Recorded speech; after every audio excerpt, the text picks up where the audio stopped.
Hello everybody, आज का हमारा टॉपिक है centripetal acceleration in uniform circular motion. अगर कोई भी बॉडी सर्कुलर मोशन में है तो उसके डायरेक्शन ऑफ मोशन हर एक पॉइंट पर कंटिन्यूसली चेंज होती रहती है। और आपको पता है कि वेलोसिटी क्या होती है, एक वेक्टर क्वांटिटी होती है। वेलोसिटी में डायरेक्शन भी होती है और उसके साथ साथ मैग्नीट्यूड भी होता है। तो कोई बॉडी अगर चाहे यूनिफॉर्म सर्कुलर मोशन में है, दैट मीन्स उसकी स्पीड कांस्टेंट है, तब भी उसकी direction of motion continuously change हो रही है। अगर यहाँ पर ये देखा जाए तो डायरेक्शन ऑफ मोशन क्या होगी, इस पॉइंट पर टेंजेंट मान लिया इस डायरेक्शन में है, ये वेक्टर v1 है। किसी अनदर पॉइंट पे अगर हम देखें, यहाँ पर वेलोसिटी क्या होगी, इस पॉइंट पर टेंजेंट वेक्टर v2। तो vector v1 and vector v2 दोनों का मैग्नीट्यूड सेम होगा, क्योंकि दोनों ही जगह पर स्पीड सेम है। और वो मैग्नीट्यूड को हमने v लेट कर लिया है बिकॉज ये एक यूनिफॉर्म सर्कुलर मोशन है, लेकिन डायरेक्शन ऑफ मोशन दोनों जगह पे अलग अलग है। v1 और v2 दोनों का मैग्नीट्यूड सेम है, लेकिन यहाँ पर डायरेक्शन इधर है, यहाँ डायरेक्शन इधर है। तो डायरेक्शन चेंज होने का मतलब है वेलोसिटी डिफरेंट है। तो जैसे जैसे कोई बॉडी सर्कुलर मोशन में घूमती है तो उसके हर एक पॉइंट पर, चाहे वो पॉइंट नंबर ए हो या पॉइंट नंबर बी हो या कोई और पॉइंट नंबर सी हो, तो वहां पर उसकी direction of motion continuously change होती रहती है। दैट मीन्स वेलोसिटी चेंज होती रहती है, जिसकी वजह से एक्सीलरेशन प्रोड्यूस होता है। और एक्सीलरेशन क्या होता है, change in velocity upon time taken. तो यहां पर जो एक्सीलरेशन प्रोड्यूस होता है, उस एक्सीलरेशन की डायरेक्शन हमेशा सेंटर ऑफ द सर्किल की तरफ होती है। तो इसीलिए हम इस एक्सीलरेशन को बोलते हैं सेंट्रीपिटल एक्सीलरेशन।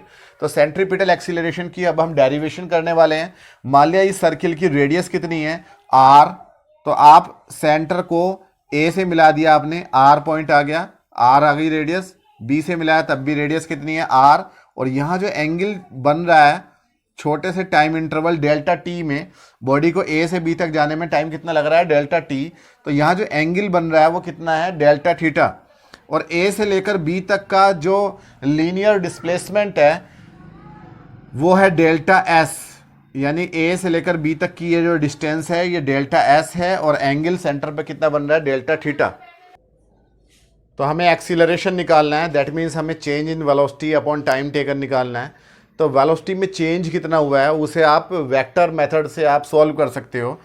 a पॉइंट पर जो वेलोसिटी है वो कितनी है, वेक्टर v1 है। और b पॉइंट पे वेलोसिटी कितनी है, वेक्टर v2 है। कोई चिल्ला मत, बिल्कुल भी, मारूंगा बहुत।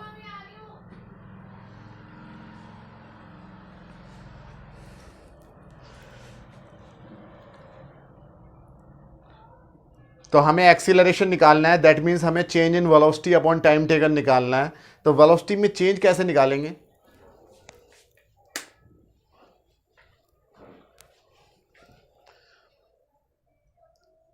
तो हमें एक्सीलरेशन निकालना है, दैट मीन्स हमें change in velocity upon time taken निकालना है। वेलोसिटी में चेंज कैसे निकालेंगे, ए पॉइंट पर जो वेलोसिटी है वो कितनी है, वेक्टर v1। बी पॉइंट पर वेलोसिटी कितनी है, वेक्टर v2।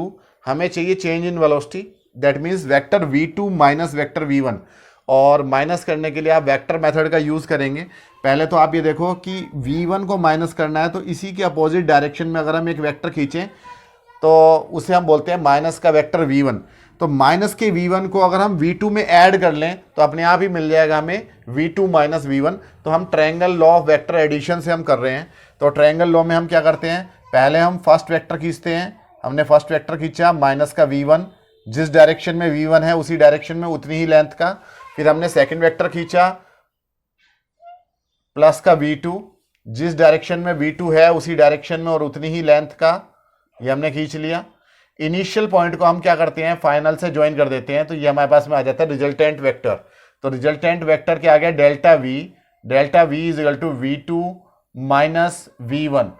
तो आप ये देखिए कि रिजल्टेंट जो वेक्टर आ रहा है, change in velocity delta v, वो क्या है, उसी डायरेक्शन में है जिस डायरेक्शन में आपका सेंटर ऑफ सर्किल है। दैट मीन्स यहां पर change in velocity centre of the circle की डायरेक्शन में होता है। तो इसीलिए एक्सीलरेशन भी सेंटर ऑफ द सर्किल की डायरेक्शन में होता है। दैट मीन्स यहां पर जो एक्सीलरेशन होता है उसे हम बोलेंगे centripetal acceleration, because it is always directed towards the centre of the circle. चाहे हम ए और बी के बीच में एक्सीलरेशन देखें तो वो भी सेंटर ऑफ द सर्किल के बीच में की तरफ है, बी और किसी और पॉइंट सी के बीच में देखें तो वो भी सेंटर ऑफ सर्किल की तरफ आएगा एक्सीलरेशन, सी और अनदर कोई पॉइंट डी के बीच में देखें तो वो भी सेंटर ऑफ द सर्किल की तरफ आएगा, इसीलिए इसे सेंट्रीपिटल एक्सीलरेशन कहा जाता है। तो मेन हमारा यहाँ पर एम है डेल्टा वी को डिटरमाइन करना। तो आप ये देखिए कि ये हमने ट्रायंगल मान लिया, इसका नाम मान लिया पी क्यू और ये आर।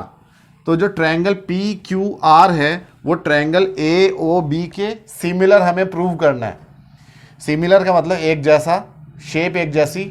तो एक जैसी प्रूव करने के लिए आप ये देखिए कि इस ट्रायंगल में ए ओ बी में, वैसे तो ये पूरी तरीके से ट्रायंगल नहीं है, ए बी जो है वो आर्क की शेप में है, लेकिन अगर टाइम इंटरवल बहुत छोटा हो तो ए और बी बहुत ही पास में हो जाएंगे और इसे हम ट्रायंगल मान लेंगे। तो तब आप ये देखिए कि इस ट्रायंगल ए ओ बी में ओ से लेकर ए तक की डिस्टेंस और ओ से लेकर बी तक की डिस्टेंस इक्वल है। O A is equal to O B is equal to कितनी है, आर। सर्किल की रेडियस सब जगह बराबर होगी, इसलिए ओ से ए तक, ओ से बी तक ये दोनों बराबर हैं। साथ ही साथ अगर हम इस ट्रायंगल पी क्यू आर में देखें तो P से लेकर Q तक की डिस्टेंस और Q से लेकर R तक की डिस्टेंस दोनों इक्वल है और इसका मैग्नीट्यूड कितनी है, V। क्योंकि आपको पता है वेक्टर V1 वेक्टर V2 दोनों का मैग्नीट्यूड कितना है, V। तो यहां से लेकर यहां तक की लंबाई ले लो, चाहे यहां से लेकर यहां तक की ले लो, बराबर है। तो मतलब इसकी भी एक, मतलब दो साइड्स का सेट जो है वो बराबर है और इसकी भी दो साइड्स का जो सेट है वो इक्वल है। आप ये देखो कि ये एंगल ए ओ बी कितना है, डेल्टा थीटा है। तो हम ये भी प्रूव कर सकते हैं कि पी क्यू आर भी कितना होगा, ये वाला, ये भी डेल्टा थीटा होगा। कैसे प्रूव करेंगे, आप ये देखो, अगर हम इसे थोड़ा सा पीछे की तरफ हटा लें और क्योंकि ये टेंजेंट है तो यहाँ पर ये 90 डिग्री का एंगल बनेगा। ये जो थी वेक्टर V2 ये टेंजेंट थी तो ये भी 90 डिग्री का एंगल है। और किसी क्वाड्रिलेटरल में चारों इंटीरियर एंगल का सम कितना होता है, 360 डिग्री। दैट मीन्स ये 90 प्लस ये 90 प्लस ये वाला एंगल डेल्टा थीटा प्लस ये वाला एंगल ए, ये वाला अंदर वाला यानी कि बी और मान लिया ये पॉइंट है के, बी के ए, एंगल बी के ए, इन चारों का सम कितना होना चाहिए, 360 डिग्री। तो 90 90 180, 180 इधर 360 में से माइनस होगा, 180 बचेगा और डेल्टा थीटा इधर माइनस में जाएगा। तो एंगल बी के ए ये कितना आ जाएगा, 180 माइनस डेल्टा थीटा, यानी कि अंदर का जो एंगल है ये वाला, ये 180 माइनस डेल्टा थीटा है। तो ये बाहर का एंगल कितना आएगा, ये वाला, ये आएगा डेल्टा थीटा। या डेट मीन्स वेक्टर V1 और वेक्टर V2 दोनों के बीच का एंगल, ये वाला एंगल है वो कितना है, डेल्टा थीटा। तो माइनस वेक्टर V1 और V2 के बीच का भी एंगल कितना होगा, डेल्टा थीटा है। तो ये एंगल अगर डेल्टा थीटा है तो ये भी डेल्टा थीटा है। तो दोनों के ट्रायंगल्स में मतलब एक एक साइड इक्वल है। O A is equal to O B is equal to R और ये P Q is equal to Q R is equal to V और delta theta is equal to delta theta. तो जब किसी भी triangle की ये तीनों साइड बातें हम प्रूव कर देते हैं तो दोनों ट्रायंगल क्या हो जाते हैं, सिमिलर। तो triangle A O B similar होगा ट्रायंगल पी क्यू आर के और सिमिलर ट्रायंगल्स की कॉरस्पॉन्डिंग साइड्स का रेशियो सेम होता है। दैट मीन्स अगर हम इसकी एक साइड उठा लें ओ ए, डिवाइड में अगर हम इसकी साइड उठा लें कॉरस्पॉन्डिंग साइड पी क्यू, तो that should be equal to, इसमें डेल्टा थीटा के सामने वाली साइड उठा लें ए बी, डिवाइड में इसमें डेल्टा थीटा के सामने वाली साइड उठा लें पी आर। तो ये रेशियो क्या होता है, सेम होता है। ओ ए की वैल्यू कितनी है, ओ से लेकर ए तक की R upon P Q, P से लेकर क्यू तक की अगर हम लेंथ देखें, सिर्फ मैग्नीट्यूड देखें तो कितना है, वी बराबर होगा ए बी। ए से लेकर बी तक का अगर हम आर्क पे देखें तो कितनी एंगल डिस्टेंस आ रही है, ये लीनियर डिस्टेंस डेल्टा एस, ए से लेकर बी तक की। और पी आर, पी से लेकर आर तक की कितनी आ रही है, ये डेल्टा वी। तो आप डेल्टा वी को इधर मल्टीप्लाई में भेज दें और डिवाइड में वी है ही है, आर इधर डिवाइड में भेज दें, डेल्टा एस के अपॉन में आर आ जाएगा। दोनों तरफ आप डेल्टा टी से डिवाइड कर लें, यहां पर भी और यहां पर भी। तो डेल्टा टी से हमने यहां डिवाइड कर लिया, दोनों तरफ एक जैसा काम कर रहे हैं, इक्वल टू की दोनों तरफ, और डेल्टा टी से हमने यहां डिवाइड कर लिया और टाइम इंटरवल को बहुत छोटा ले लिया, taking delta T tends to 0। जब टाइम इंटरवल बहुत छोटा हो जाता है तो delta V upon delta T को हम डिफरेंशिएशन की फॉर्म में D V upon D T लिख सकते हैं। तो D V upon D T, साथ में ये 1 अपॉन वी पहले से ही है, is equal to D S upon D T, साथ में 1 अपॉन आर पहले से ही है। अब D V upon D T क्या है? Change in velocity upon time taken, that means acceleration. तो ये हो जाएगा आपके पास में एक्सीलरेशन, और अपॉन में v is equal to D S upon D T क्या है? Change in position upon time taken, that means velocity. तो ये है v अपॉन आर, ये r पहले से ही है, v इधर मल्टीप्लाई में भेजेंगे तो a इज इक्वल टू हो जाएगा v स्क्वायर अपॉन r। तो ये सेंट्रीपिटल एक्सीलरेशन का फॉर्मूला है, a is equal to v square upon r। हम चाहें तो इसे थोड़ा सा और आगे बढ़ा लें, बट आपको पता है v इज इक्वल टू कितना होता है? r omega. v की जगह अगर आप r ओमेगा रख देंगे तो a इज इक्वल टू आ जाएगा r ओमेगा स्क्वायर। तो सेंट्रीपिटल एक्सीलरेशन के दो फॉर्मूलाज आ गए आपके, v square upon r and r omega square, जहां r क्या है?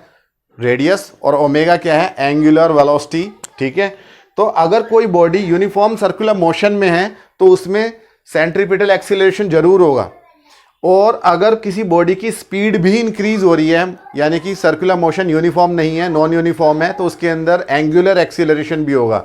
तब उसमें सेंट्रीपिटल एक्सीलरेशन भी होगा और एंगुलर एक्सीलरेशन भी होगा। और कोई भी बॉडी सर्कुलर में तभी मूव करेगी जब उसे सेंट्रीपिटल एक्सीलरेशन मिलेगा।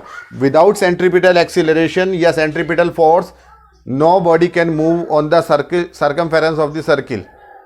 उम्मीद है कि आपको ये समझ में आया होगा। मिलते हैं अपनी नेक्स्ट वीडियो में, तब तक के लिए थैंक यू।